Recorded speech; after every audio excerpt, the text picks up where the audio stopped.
नमस्कार बच्चों, मैं अनिल विश्वकर्मा। बहुत बहुत स्वागत है आपका हमारे इसी यूट्यूब चैनल साइंस वाला में। तो बच्चों, आज की वीडियो में मैं आपको विद्युत द्विध्रुव के कारण निरक्षीय स्थिति में विद्युत क्षेत्र की तीव्रता के सूत्र के निगमन के बारे में बताऊंगा। तो चलिए शुरू करते हैं आज की क्लास। तो आप लोग हेडिंग डाल दीजिए, विद्युत क्षेत्र नहीं विद्युत द्विध्रुव के कारण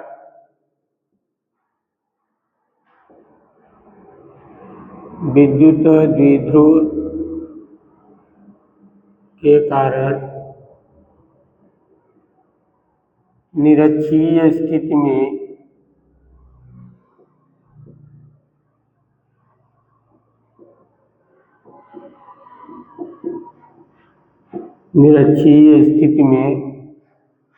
विद्युत क्षेत्र की तीव्रता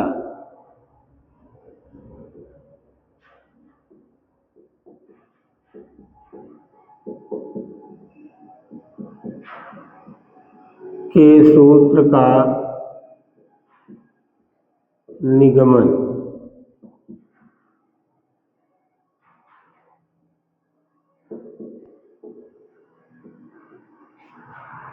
द्विध्रुव के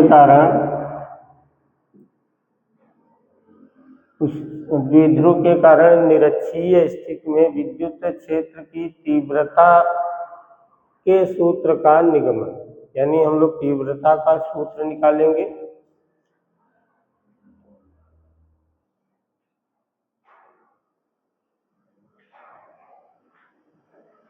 तो चलिए बच्चों, देखिए कैसे सूत्र का निगमन करना है, विद्युत क्षेत्र की तीव्रता के सूत्र का निगमन कैसे करना है। तो इसके लिए सबसे पहले आप विद्युत द्विध्रुव बनाइए। फिर विद्युत द्विध्रुव का निरक्ष दिखाइए और निरक्ष पर कोई बिंदु ले लीजिए और उसी बिंदु पर विद्युत क्षेत्र की तीव्रता के सूत्र का निगमन दिखाना है। तो चलिए पहले विद्युत द्विध्रुव बनाया जाए।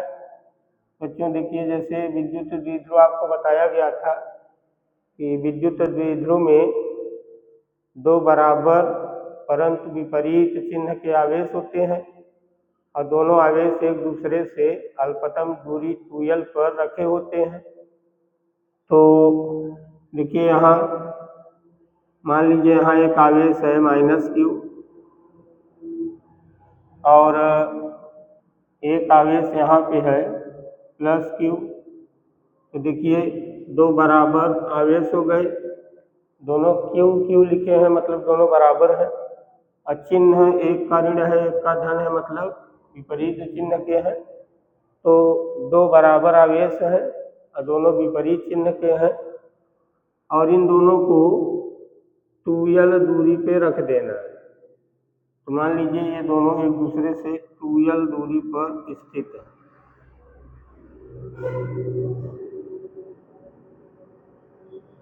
तो यहाँ से यहाँ तक की दूरी कितनी है? 2l। मान लिया जाए कि ये वाला आवेश बिंदु A पे रखा है, ये वाला आवेश बिंदु B पे रखा है। तो बच्चों यहाँ A से लेकर B तक एक विद्युत द्विध्रुव है जिसके A सिरे पर -q आवेश है, B सिरे पर +q आवेश है और दोनों आवेश एक दूसरे से 2l दूरी पर स्थित है। अब मान लिया जाए कि ये विद्युत द्विध्रुव वायु या निर्वात में रखा है।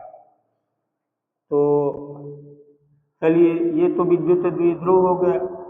अब इसका निरक्ष खींचिए।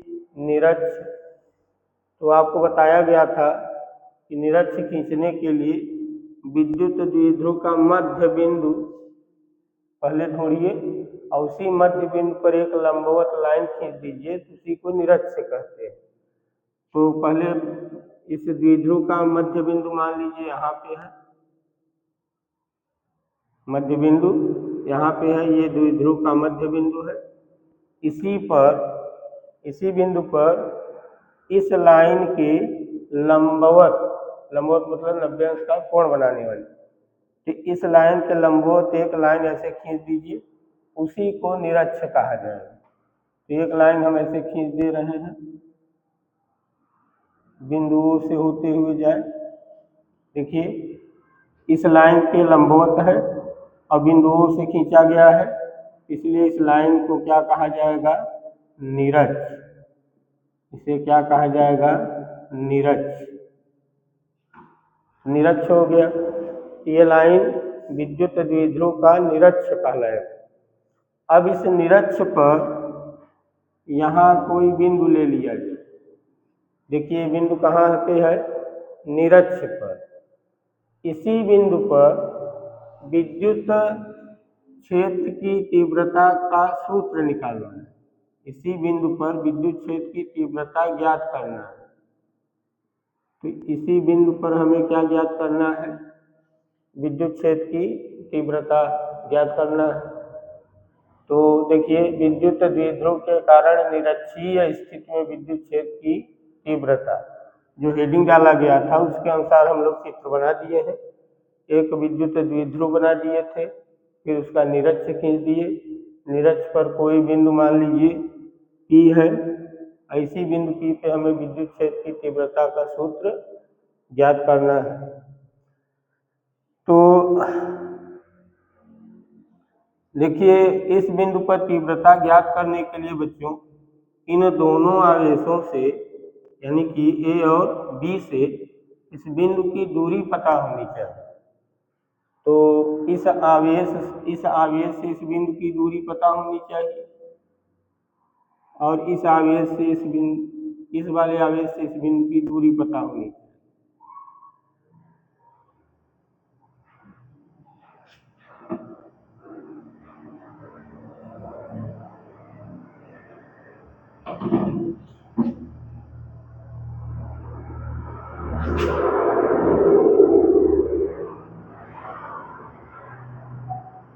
चलिए तो देखिए जहां हमें विद्युत क्षेत्र की तीव्रता ज्ञात करना है, इस बिंदु पे हमें विद्युत क्षेत्र की तीव्रता ज्ञात करना है।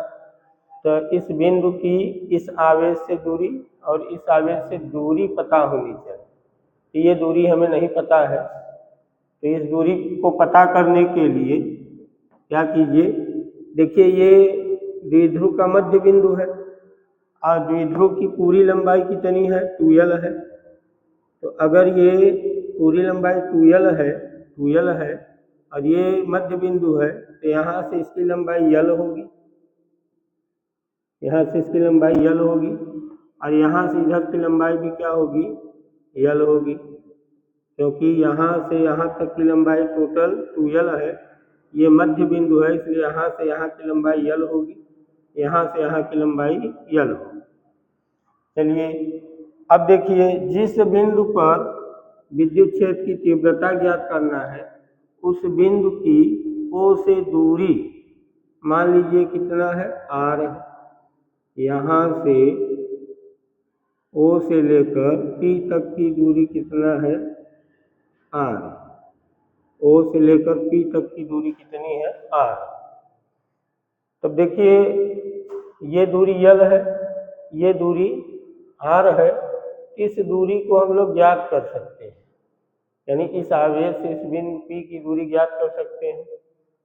इसी तरह से इस तरफ देखिए ये दूरी l है, ये दूरी r है, तो इस आवेश से इस बिंदु की दूरी पता कर सकते हैं हम लोग। तो चलिए देखिए कैसे पता कर सकते हैं। तो बच्चों इस त्रिभुज को देखिए, इस त्रिभुज को देखिए, ये एक समकोण त्रिभुज है। ये क्या है? एक समकोण त्रिभुज है, क्योंकि ये जो लाइन खींचे थे निरक्ष वाली, ये इसके लंबवत खींचे थे ना, इसलिए यहाँ कोण कितना बनेगा? 90 अंश। ये जो त्रिभुज दिखाई दे रहा है POB, देखिए ये लाइन, ये लाइन और ये लाइन एक त्रिभुज है ना, ये त्रिभुज एक समकोण त्रिभुज है।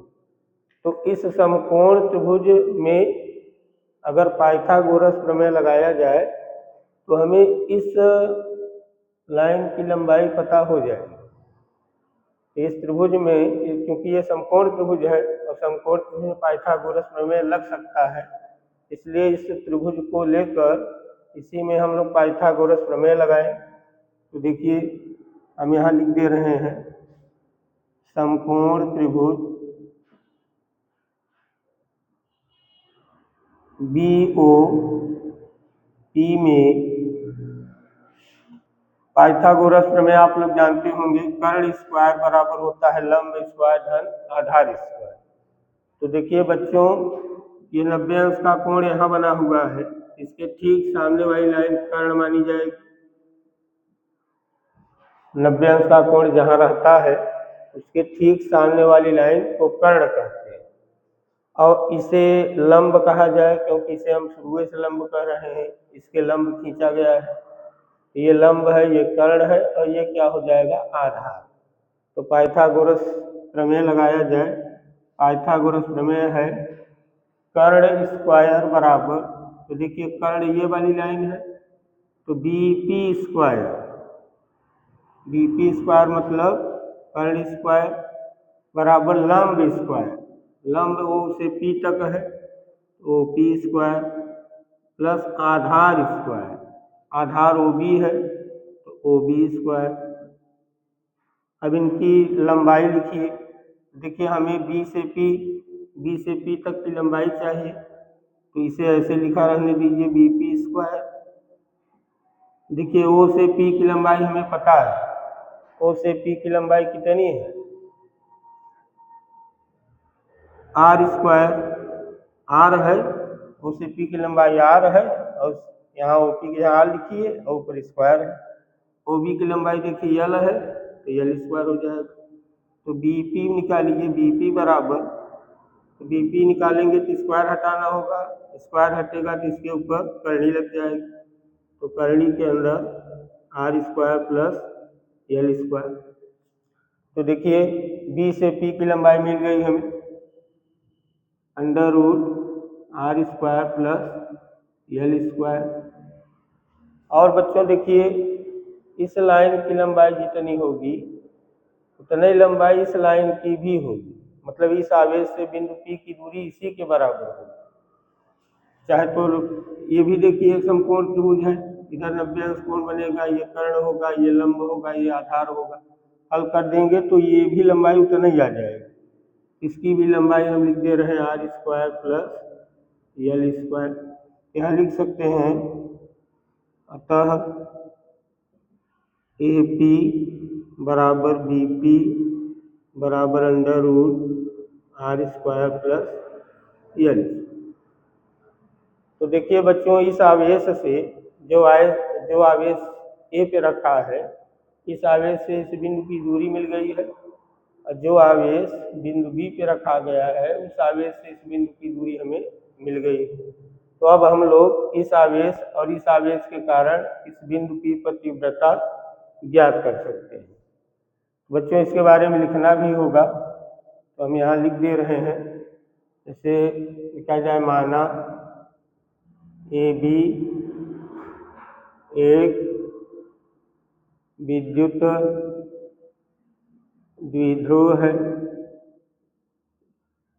माना AB एक विद्युत द्विध्रुव है जो वायु या निर्वात में रखा है, जो वायु या निर्वात में रखा है। माना इस द्विध्रुव के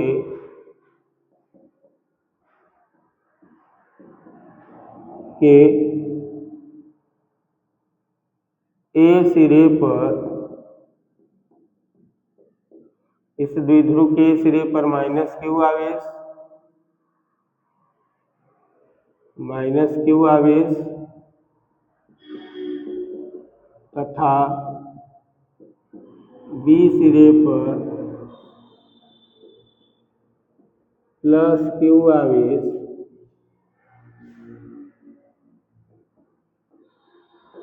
स्थित है।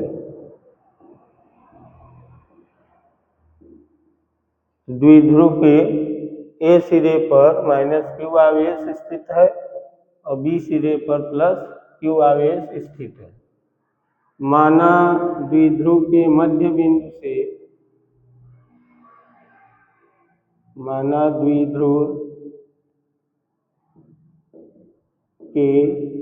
मध्य बिंदु O से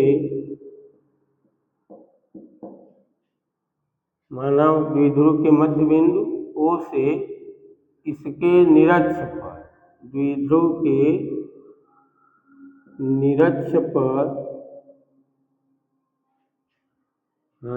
के निरक्ष पर देखिए, द्विध्रुव के मध्य बिंदु से द्विध्रुव के निरक्ष पर r दूरी पर कोई बिंदु P है। r दूरी पर कोई बिंदु P है। r दूरी पर कोई बिंदु P है,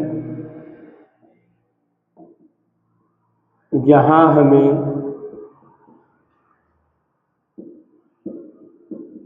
विद्युत क्षेत्र की तीव्रता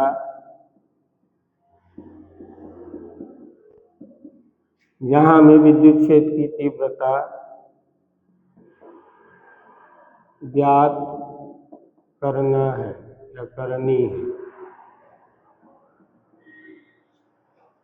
तो देखिए बच्चों, हमें यही तो निरक्ष पर कोई बिंदु P है, इसी बिंदु पे हमें विद्युत क्षेत्र की तीव्रता ज्ञात करना था। तो इस बिंदु की ओर से दूरी कितना मान लिए थे, r, और इन दोनों आवेशों से बिंदु की दूरी देखिए निकाल लिए हैं, तो मिल गया √r² + l², इसकी भी दूरी उतना ही है। अब इनके बारे में भी लिख सकते हैं, इन दूरियों के बारे में लिख दीजिए। माना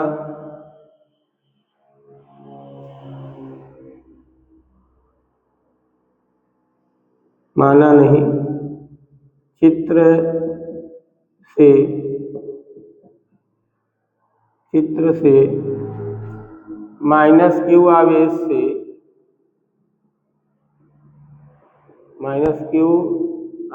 व +q आवेश से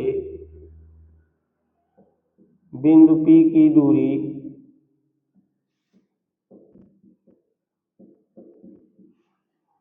√r² + l² है, अर्थात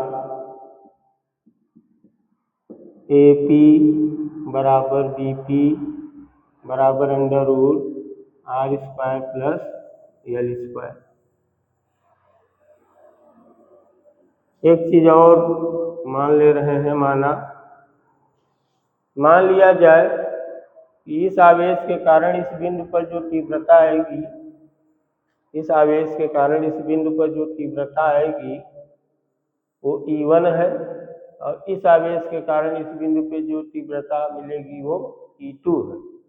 क्योंकि दो आवेश हैं बच्चों, इसलिए दोनों आवेशों के कारण यहाँ तीव्रता निकालेंगे तो हमें दो तीव्रताएं मिलेंगी। तो इस आवेश के कारण इस बिंदु पे जो तीव्रता मिलेगी उसे E1 मान रहे हैं, इस आवेश के कारण इस बिंदु पर जो तीव्रता मिलेगी उसे E2 मान ले रहे हैं।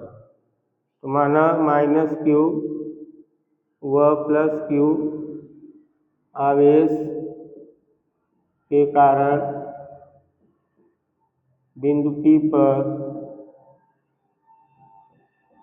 विद्युत क्षेत्र की तीव्रताएं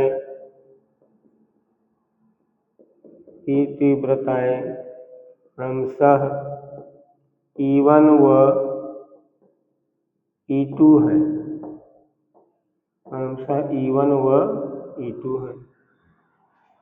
तो देखिए बच्चों, -q आवेश के कारण बिंदु P पर तीव्रता को हम E1 माने हैं, और +q आवेश के कारण बिंदु P पर तीव्रता को E2 माने हैं। तो चूंकि विद्युत क्षेत्र की तीव्रता एक सदिश राशि होती है, तो इन दोनों तीव्रताओं की दिशा भी निर्धारित करना होगा। तो देखिए माइनस क्यू आवेश के कारण इस बिंदु P पे तीव्रता E1 है। E1 की दिशा दिखाइए। E1 की दिशा देखिए किधर होगी। आपको बताया गया था कि जैसे प्लस आवेश है, प्लस क्यू आवेश है, तो विद्युत क्षेत्र की तीव्रता की दिशा धन आवेश से दूर जाती हुई दिखाना चाहिए। अगर धनात्मक आवेश है तो विद्युत क्षेत्र की तीव्रता की दिशा धन आवेश से दूर जाती हुई दिखाना चाहिए। तीव्रता की दिशा धन आवेश से दूर जाती हुई। और अगर ऋणात्मक आवेश है, ऋणात्मक आवेश है तो विद्युत क्षेत्र की तीव्रता की दिशा इसी की ओर, आवेश की ओर आती हुई दिखानी चाहिए, यानी इधर। तो धन आवेश है तो उससे दूर जाती हुई, ऋण आवेश है तो उसी की ओर आती हुई। तो वहां देखिए बच्चों, ये तो ऋणात्मक आवेश है, इसके कारण यहाँ जो तीव्रता आएगी उसकी दिशा किधर होगी, उसी आवेश की ओर होगी। तो मतलब इसके कारण इस बिंदु पे जो तीव्रता आएगी उसकी दिशा इसी की ओर होगी। तो मतलब उसकी दिशा इधर होगी, इधर। तो मान लिया जाए E1 की दिशा इधर है, E1 की दिशा इधर होगी, देखिए ऋण आवेश की ओर। और E2 ये प्लस क्यू आवेश के कारण तीव्रता है, इसकी दिशा देखिए आवेश से दूर जाती हुई दिखाना है। यहाँ देखिए प्लस क्यू आवेश है, इसके कारण बिंदु P पर जो तीव्रता E2 आएगी उसकी दिशा धन आवेश से दूर जाती हुई, धन आवेश से दूर जाती हुई, मतलब इधर दिखा दिया जाए इसकी। चलिए इसकी तीव्रता की दिशा इधर दिखा दिया गया, E2। E1 की दिशा देखिए इधर है, E1 जो कि इसके कारण तीव्रता है। E2 की दिशा देखिए धनावेश से दूर जाती है, इधर है। अब हम लोग बच्चों E1 और E2 का मान ज्ञात करें। तो इतना आप लोग नोट कर लीजिए, नोट कर लीजिए तब आगे आपको बताया जाए।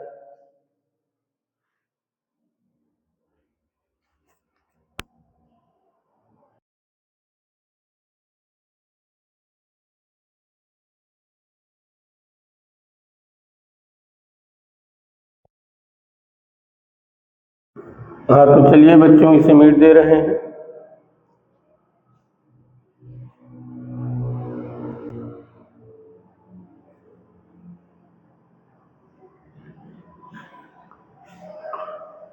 तो चलिए अब इस आवेश के कारण बिंदु पर P पर तीव्रता निकालें और इस आवेश के कारण बिंदु P पर तीव्रता। तो देखिए बच्चों सूत्र भी बताया गया है आपको कि जैसे यहाँ आवेश रखा हुआ है, यहाँ कोई आवेश है, ऐसे से r दूरी पर अर्थात यहाँ जहाँ आवेश रखा है वहाँ से r दूरी पर अर्थात यहाँ पर तीव्रता निकालने का सूत्र है 1/4πε0 × Q/r²। देखिए इस बिंदु पर अर्थात इस आवेश से r दूरी पर अर्थात इस बिंदु पर तीव्रता निकालने का सूत्र यही है।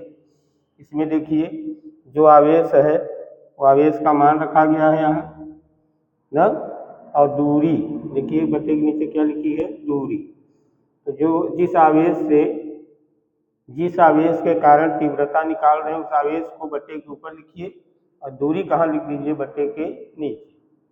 तो देखिए हम लिख रहे हैं, पहले माइनस क्यू आवेश के कारण निकाल रहे हैं, तो लिखा जाए अब माइनस क्यू आवेश के कारण बिंदु P पर विद्युत क्षेत्र की तीव्रता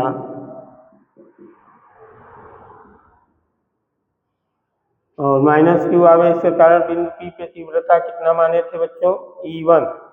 E1 बराबर देखिए जब यहाँ प्लस क्यू आवेश था तो यहाँ चिन्ह छोड़कर केवल Q लिखा गया, जैसे यहाँ भी चिन्ह छोड़कर Q लिखेंगे यहाँ, और यहाँ से यहाँ की दूरी जितनी है वो दूरी r की जगह लिख के स्क्वायर कर देंगे।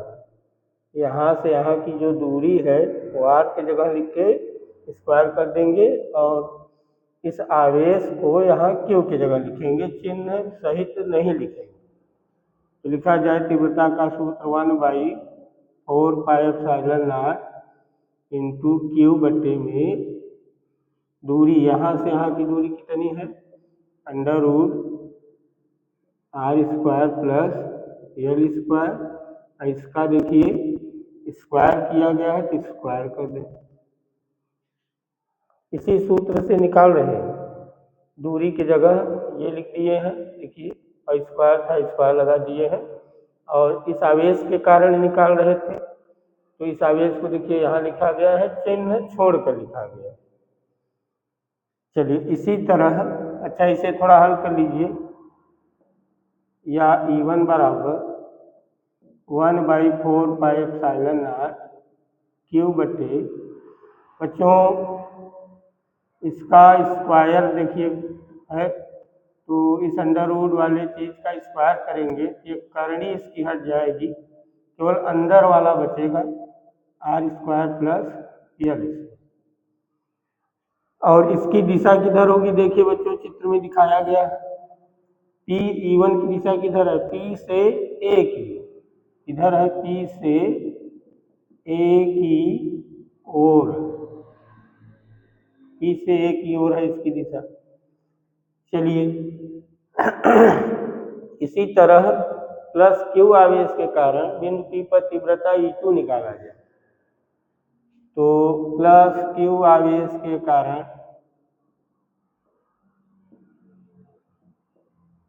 बिंदु P पर विद्युत क्षेत्र की तीव्रता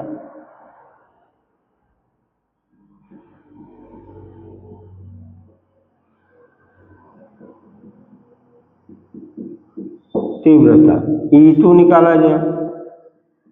तो इसी तरह निकालिए 1/4πε0 इंटू आवेश प्लस Q है तो केवल Q, अब बटे में यहाँ से यहाँ की दूरी देखिए कितनी है, ये है, ये दूरी लिख के स्क्वायर कर दीजिए होल स्क्वायर। अब इसे भी थोड़ा हल कर लीजिए। E2 बराबर 1/4πε0 इंटू क्यू बटे, अब बच्चों इसका भी स्क्वायर कीजिए, इसका स्क्वायर करेंगे स्क्वायर की वजह से इसकी करड़ी हट जाएगी, अंदर जो है वो लिखा जाए तो r² प्लस l²। और इसकी दिशा देखिए बच्चों वहाँ दिखाया गया है, इधर है, E2 की दिशा इधर है, मतलब B से P की ओर है, B से P की ओर है। यहाँ लिख सकते हैं B से P की ओर। तो देखिए बच्चों बिंदु P पर, इस बिंदु P पर हमें दो तीव्रताएं मिल गई हैं, एक E1 है जिसकी दिशा इधर है, एक E2 है जिसकी दिशा इधर है। और E1 E2 का मान देखिए हम लोग निकाल लिए हैं। अब क्योंकि बिंदु P पर दो तीव्रताएं आ गई हैं E1 और E2, हमें परिणामी तीव्रता निकालना पड़ेगा, टोटल तीव्रता। तो अब हम लोग बिंदु P पर कुल तीव्रता, टोटल तीव्रता अर्थात परिणामी तीव्रता निकालेंगे। अच्छा तो यहाँ देखिए इन दोनों के बीच में यहाँ कुछ कोण भी बन रहा है। देखिए तीव्रता निकालने का तरीका बताया गया था आपको, आप हमारा पीछे वाला वीडियो देख लीजिए, उसमें बताया गया था कि अगर एक बिंदु पर दो तीव्रताएं E1 और E2 हैं और दोनों की दिशाएं एक ही तरफ है तब तो दोनों को जोड़कर टोटल तीव्रता निकाल सकते हैं। और अगर एक बिंदु पर दो तीव्रताएं हैं और दोनों विपरीत दिशा में है तब तो दोनों को घटा के निकाल सकते हैं तीव्रता, तो टोटल तीव्रता आ जाएगी। लेकिन अगर एक बिंदु पे दो तीव्रताएं हैं और उन तीव्रताओं के बीच में कुछ कोण भी बन रहा है, तब आपको एक सूत्र बताया गया था E बराबर E1² plus E2² plus 2E1 E2 cos theta under root के अंदर। जब बताया गया था ये सूत्र लगा के निकाल सकते हैं। यहाँ देखिए बच्चों, दो तीव्रताएं हैं E1 और E2 और दोनों के बीच यहाँ कुछ न कुछ कोण भी बन रहा है। तो हम लोग परिणामी तीव्रता इसी से निकालेंगे। तो लेकिन बच्चों यहाँ हमें ये नहीं पता है कि इन दोनों के बीच में कोण कितना बन रहा है। तो हम मान लेते हैं कि इन दोनों के बीच का कोण कितना है, 2 थीटा। मान लिया जाए कि दोनों तीव्रताओं के बीच का कोण कितना है, 2 थीटा। यहाँ हम इसके बारे में लिख दे रहे हैं। लिखा जाए चूंकि बिंदु P पर दो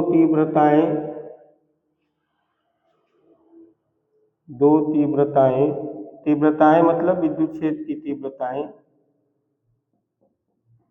E1 व E2 हैं।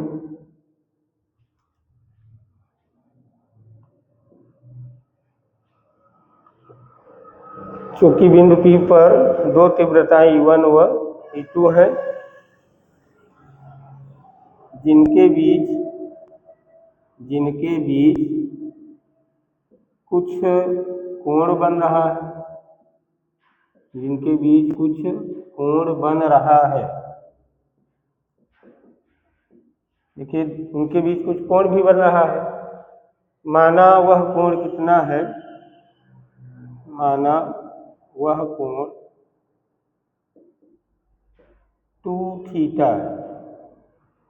माना वह कोण कितना है, 2 थीटा। अपने से हम मान लिए हैं कि इन दोनों के बीच E1 E2 के बीच में जो कोण बन रहा है वह कोण कितना है, 2 थीटा। तब निकाला जाए परिणामी तीव्रता बिंदु P पर। एक चीज और कीजिए, यहाँ देखिए आप लोग E1 और E2 का मान बराबर ही आया है। देखिए E1 और E2 का जो मान आया है कैसा है, बराबर है। भले दिशा अलग अलग है लेकिन मान उनका क्या है, बराबर। यहाँ मान लिया जाए इनको भी, जिससे हल करने में आसान रहे। माना E1 या ऐसा लिख दीजिए यहाँ E1 बराबर E2 है। देखिए E1 और E2 का उत्तर बराबर ही है, मतलब E1 बराबर E2 है। और दोनों का उत्तर किसके बराबर है, 1/4 इंटू क्यू बटे R square plus L square के बराबर है। और मान लिया जाए कि ये पूरा चीज यक्स के बराबर है। इसके बराबर है, यक्स के बराबर है। E1 E2 का मान आपस में बराबर था, इसलिए E1 E2 आपस में बराबर होंगे। E1 बराबर E2 दोनों इसके बराबर थे। और मान लिया जाए ये पूरा किसके बराबर है, यक्स। तो अब हम लोग क्या करें, बिंदु P पर परिणामी तीव्रता निकालें। इधर का मीट दे रहे हैं।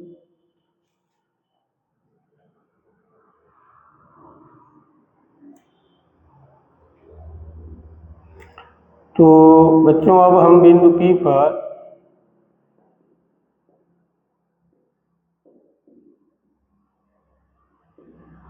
परिणामी विद्युत क्षेत्र की तीव्रता, परिणामी विद्युत क्षेत्र की तीव्रता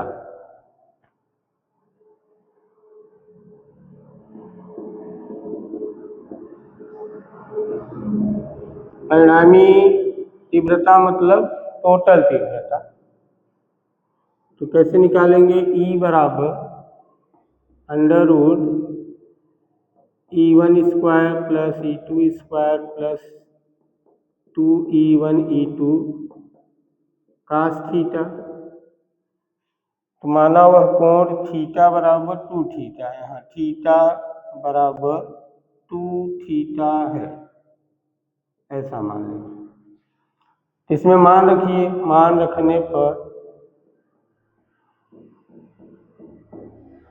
तो मान रखिए तो E बराबर अंडर रूट, देखिए बच्चों E1 E2 E1 E2 दोनों का मान हमारे पास है, लेकिन E1 E2 का मान इतना बड़ा है, अगर हम E1 E2 का मान ये वाला मान यहाँ रखें, यहाँ रखें, यहाँ रखें, तो हल करने में बड़ी दिक्कत होगी। इसीलिए हम इसको क्या मान लिए हैं, यक्स, यानी इन तीनों को यक्स मान लिए। तो अब हम क्या करेंगे, E1 E2 की जगह यक्स लिख देंगे, यहाँ यक्स लिखेंगे, यहाँ यक्स, यहाँ यक्स, यहाँ यक्स, उसका हल कर लेंगे। अंत में जब यक्स बचेगा तो उसके जगह हम ये लिख देंगे। तो चलिए E1 E2 यहाँ यक्स लिखिए, तो यक्स स्क्वायर प्लस, यहाँ यक्स लिखेंगे, स्क्वायर होगा x square plus 2 into x, E1 की जगह यक्स, E2 की जगह यक्स, इंटू कास थीटा की जगह 2 थीटा लिखिए, थीटा बराबर 2 थीटा, थीटा को 2 थीटा माने थे। अब ई बराबर अंडर रूट, देखिए यक्स स्क्वायर, यहाँ जोड़ दीजिए इन दोनों को, ये दोनों सजातीय हैं, जुड़ जाएंगे, 2x square plus 2x square into cos 2 theta, 2 theta का सूत्र लिख दीजिए। देखिए बच्चों, आप लोग पढ़े होंगे, कास 2 थीटा बराबर होता है, त्रिकोणमिति में होता है, कास 2 थीटा बराबर होता है एक सूत्र 2 कास स्क्वायर थीटा माइनस 1, कास 2 थीटा बराबर होता है 2 कास स्क्वायर थीटा माइनस 1। तो यही अगर यहाँ लिख दें, कास 2 थीटा हटाकर 2 कास स्क्वायर थीटा माइनस 1, तो ई बराबर होगा बच्चों 2x स्क्वायर प्लस 2 का गुणा इसमें कीजिए, 2 दूना 4 x square cos square theta minus 2 का गुणा 1 में कर दीजिए, 2x स्क्वायर, ये और ये कट जाएगा, इसे मिट दे रहे हैं बच्चों। यक्स की जगह हम वापस ये मान रखेंगे, हाँ, चलिए नोट कर लीजिए। चलिए ई बराबर under root 4x square cos square theta, तो ई बराबर इनका वर्गमूल निकालिए, तो देखिए होगा 2, 4 का वर्गमूल 2, x स्क्वायर का वर्गमूल x, कास स्क्वायर थीटा का कास थीटा। अब इसमें यक्स का मान रख दीजिए, अभी बता रहे थे ना कि यक्स का मान हम रखेंगे यहाँ, यक्स का मान रखिए, यक्स का मान रखने पर, तो रखिए यक्स ई बराबर 2 into 1/4 pi epsilon naught into Q बटे में R square plus L square into cos theta होगा। चलिए यहाँ तक नोट कर लीजिए, नोट कर लीजिए बच्चों, यहाँ तक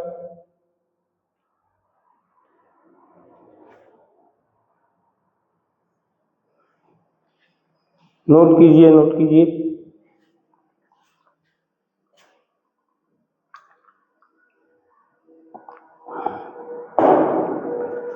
चलिए बच्चों, इसे मिट दे रहे हैं।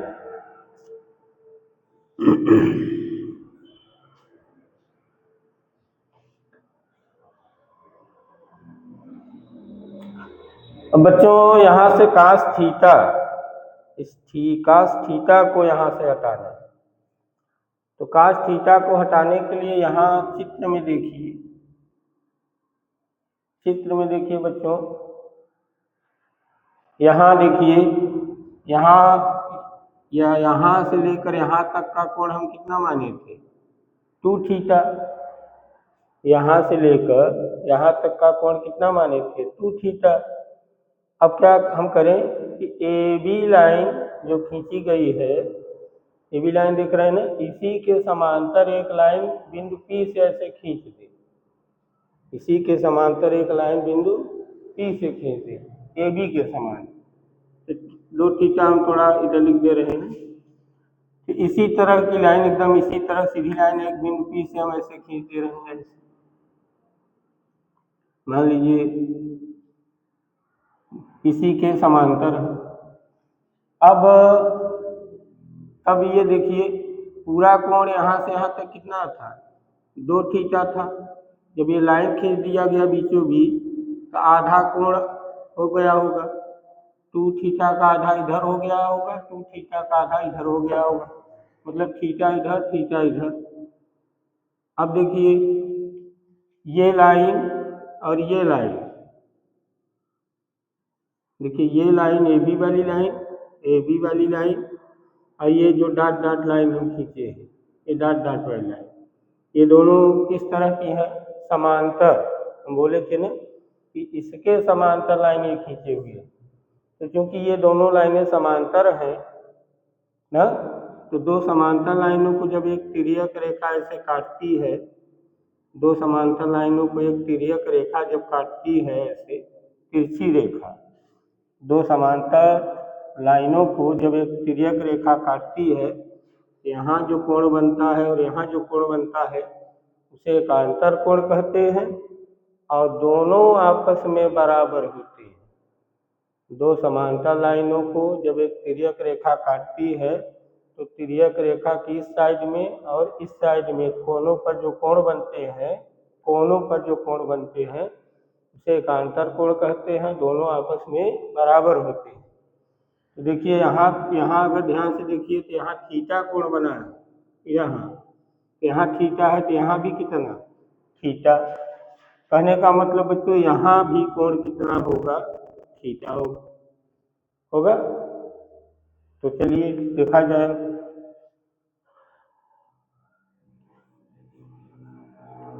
हम cos थीटा का मान ढूंढना चाहते हैं, इसीलिए हम बता रहे हैं सब। तो देखिए यहाँ कोण थीटा है। अब एक देखिए त्रिभुज इस तरह का है, इस तरह,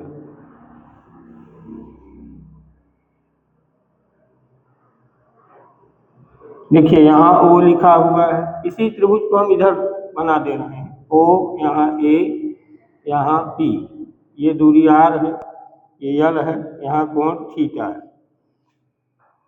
देखिए बच्चों इधर 90 कोण था, इधर भी कोण 90 होगा, यहाँ 90 अंश होगा, और 90 अंश के सामने वाली भुजा को कर्ण कहते हैं। और ये थीटा जहाँ है, थीटा के सामने वाली भुजा लंब मानी जाएगी, तो ये लंब है इस समय, और आधार ये।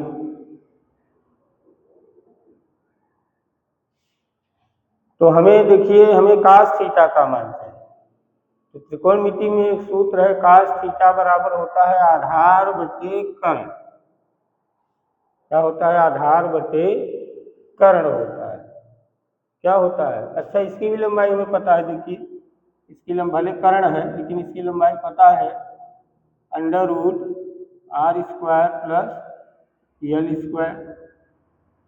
तो देखिए त्रिकोणमिति में cos थीटा का सूत्र होता है, cos थीटा बराबर त्रिभुज यहाँ लिख सकते हैं, त्रिभुज AOP में cos थीटा बराबर आधार देखिए AO है, OAO, OA भी लिख सकते हैं, और बटे कर्ण, आधार बटे कर्ण, OA बटे AP, आधार बटे कर्ण होता है।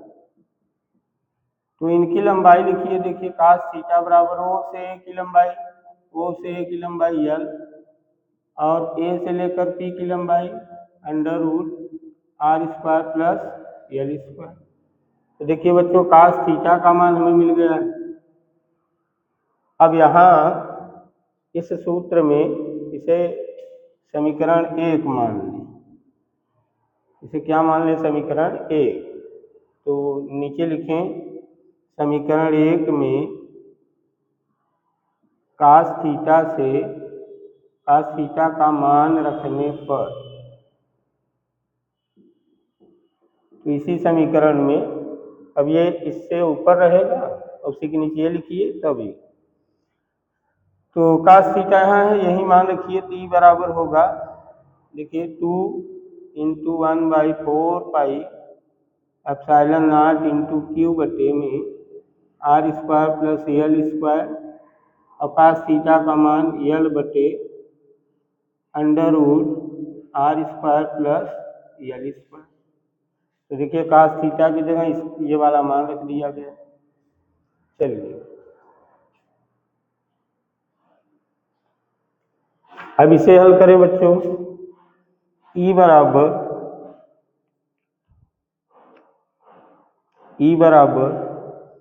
1/4πε0 इंटू 2q। ऐसा कि करें कि 2 को यल के साथ कर दे, q अकेला कर दें, q इंटू 2l और बटे में देखिए बच्चों यहाँ √r² प्लस यल स्क्वायर है और यहाँ भी r² प्लस नहीं, यहाँ r² प्लस यल स्क्वायर करनी में नहीं है और यही चीज़ यहाँ क्या है, करनी में है। तो r² प्लस यल स्क्वायर, इसका करनी हटा दें तो ये हो जाएगा r² प्लस यल स्क्वायर की घात 1/2। करनी हटाने से ऊपर 1/2 घात आ जाता है। तो चलिए ऊपर लिख रहे हैं। तो बच्चों E बराबर 1/4πε0 इंटू P बटे, यहाँ 1 घात है, यहाँ 1/2 है, 1 घात और 1/2 घात जोड़ दीजिए, 1 धन 1/2, तो 2 1 का 2, 2 में 1 जोड़िए 3, 3/2।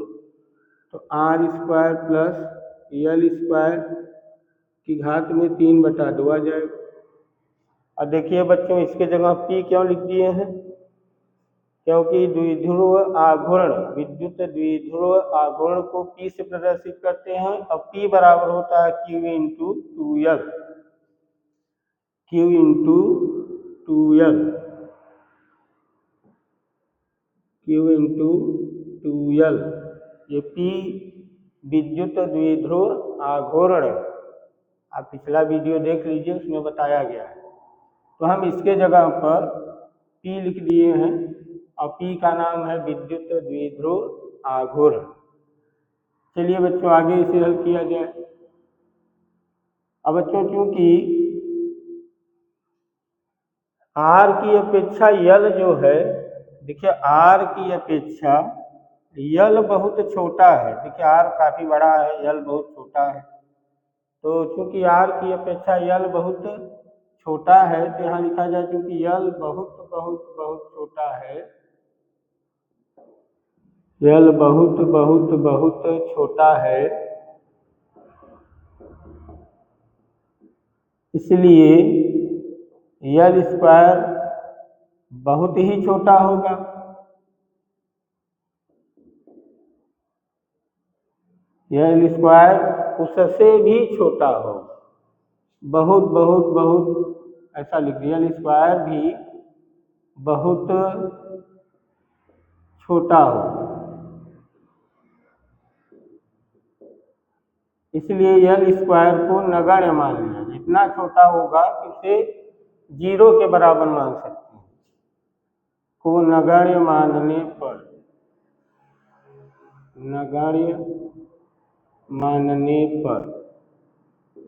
नगण्य मानने का मतलब होता है उसे 0 के बराबर मान, यानी यल स्क्वायर बराबर 0। इसमें यल स्क्वायर की जगह 0 रख दीजिए। तो देखिए बच्चों इसे हम लिख दे रहे हैं, इसे सब नोट कर लीजिएगा।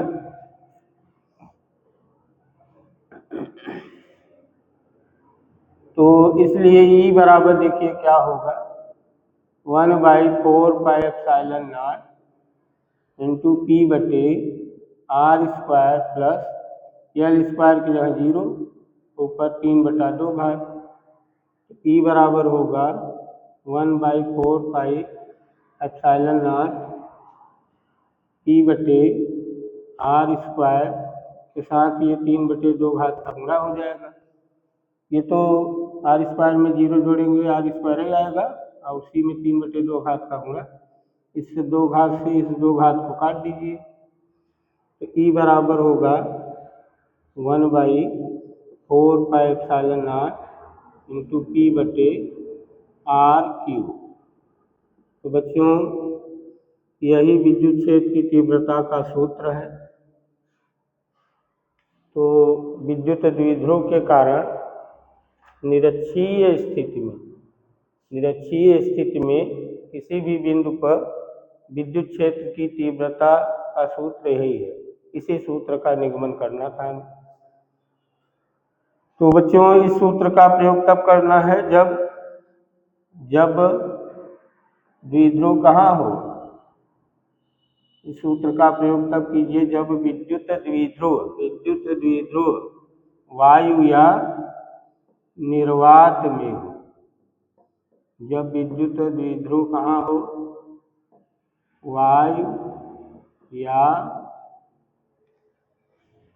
निर्वात में हो। वायु या निर्वात में हो,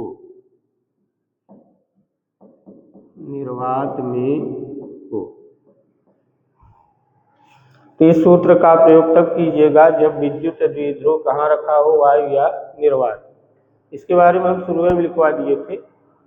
और जब विद्युत द्विध्रुव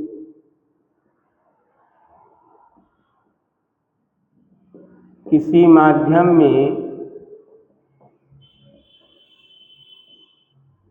माध्यम में रखा हो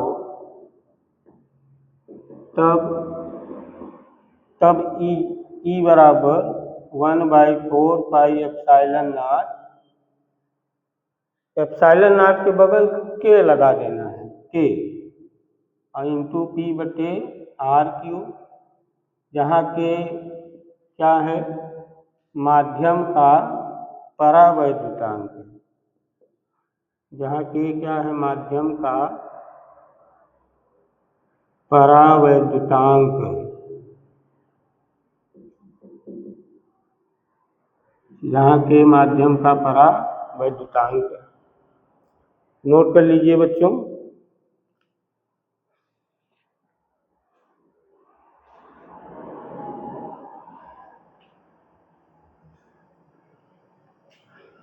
चलिए बच्चों एक चीज और समझते हैं।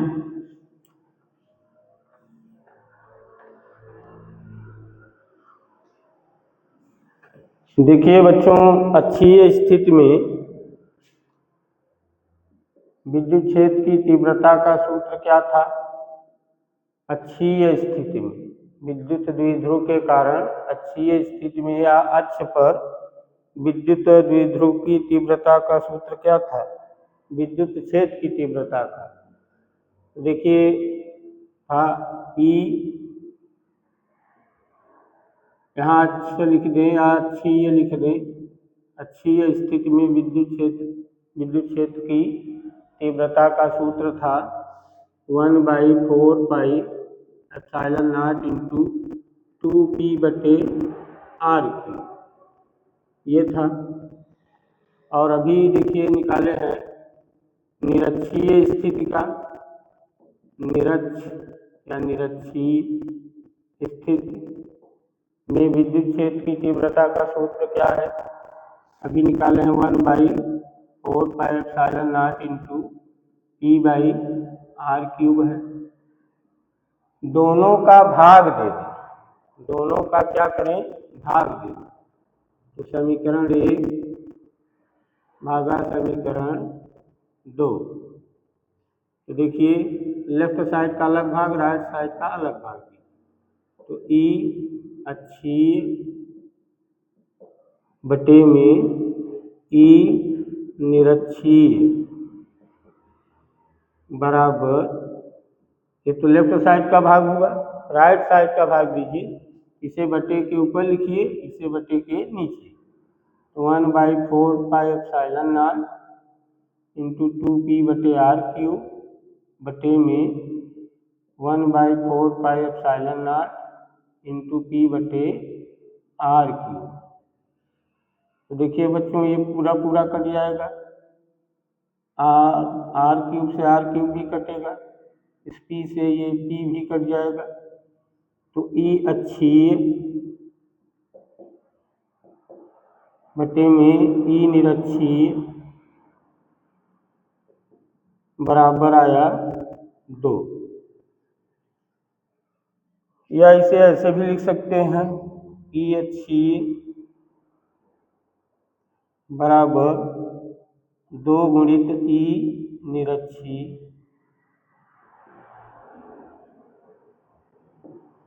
तो देखिए अक्ष की तीव्रता और निरक्ष की तीव्रता में एक संबंध मिल गया है। अक्ष की तीव्रता और निरक्ष की तीव्रता में एक संबंध बन गया है। देखिए अक्ष की तीव्रता या अक्षीय तीव्रता निरक्षीय तीव्रता के 2 गुने के बराबर होती है। अक्षीय तीव्रता निरक्षीय तीव्रता के 2 गुने के बराबर होती है, यानी ये तीव्रता निरक्षीय तीव्रता के 2 गुने के बराबर होती है। इसका मतलब ये हुआ कि अगर हम निरक्षीय तीव्रता निकाल लें, निरक्षीय स्थिति की तीव्रता निकाल लें और उसी में 2 का गुणा कर दें तो हमें अक्षीय स्थिति की तीव्रता मिल जाएगी। निरक्षीय स्थिति की तीव्रता निकाल कर उसमें 2 का गुणा कर दीजिए, जो आएगा वो अक्षीय स्थिति की तीव्रता होगी। तो बच्चों आज की वीडियो यहीं तक।